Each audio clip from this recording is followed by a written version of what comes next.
So I need to make a countertop. We'll just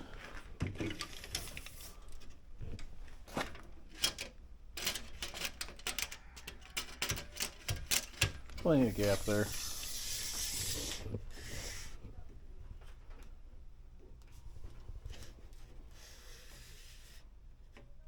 Looks like 78.5 will be fine.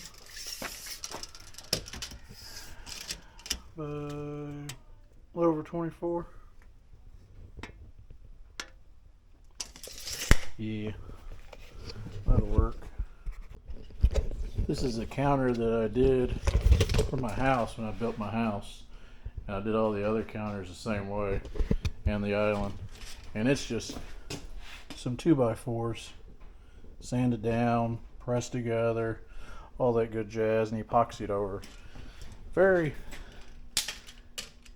very thick. And if I recall, I didn't cut any of them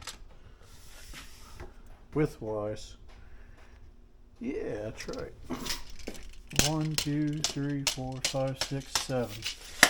7 2x4s.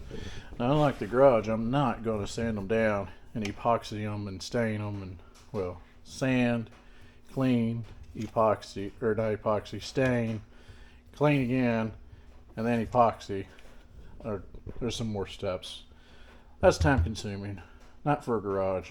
I'm just going to get 7 2x4s, squeeze them together, and make a counter. We'll do that in the garage. Well, out of breath. It's raining outside, and all my lumber's outside, minus that crap. So that was fun. Let all this dry off a little bit, and then we'll make a countertop out of it. Alright, we got it laid out. I mean, it's a garage. It's not perfect. It ain't gonna be perfect. But if you ever wanted to make countertops with 2x4s, 7 perfectly wide, gives you a little overhang. The only reason for this is because it's a garage and I don't really care. I'm not going to get a big ass C-clamp and clamp it together. I'll just, now I'll flip it over, do this same thing but on the bottom 4 times. And if you use a thin enough one, it doesn't interfere with your drawers and it'll sit down in this little gap. And honest to God truth, it's so heavy I'm not even going to secure it to the top of the counter, or cabinets I should say. And this will be able to, I can put a vise on this. It'll be plenty strong enough for what I do in here. Let me get to the next stage. One thing you do need to pay attention to is the pattern of the grain.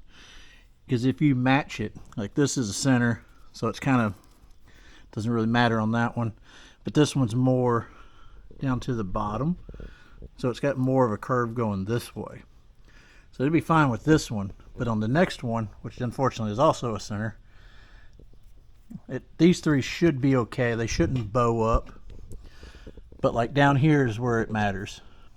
When you have a grain that's very open and wide like this one, and it obviously the whole board has a curve in the grain, you can't match that one to this one. It has to be opposite.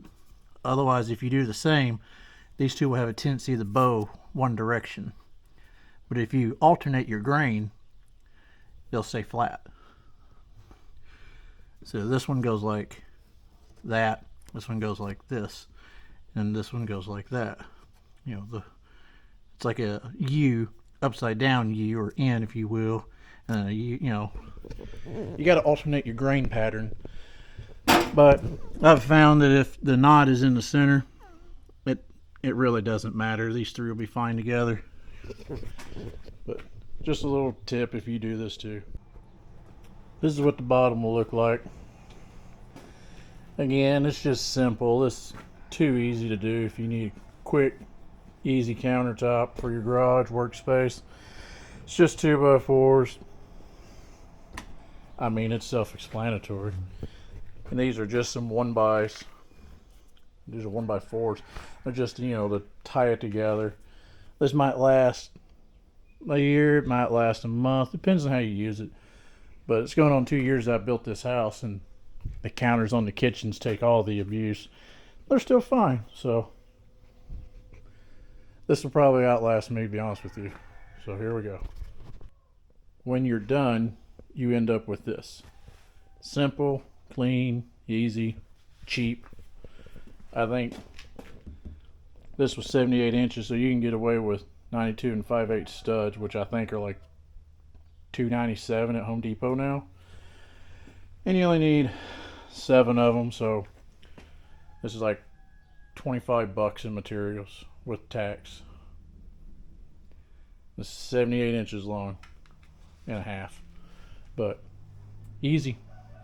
If you don't like it, want to do something else, just take it off, do something else. Very simple, effective countertop for a garage. And if you screw it up, cut it, accidentally damage it, just take the board off and replace it with another board. It's easy. Thanks for watching.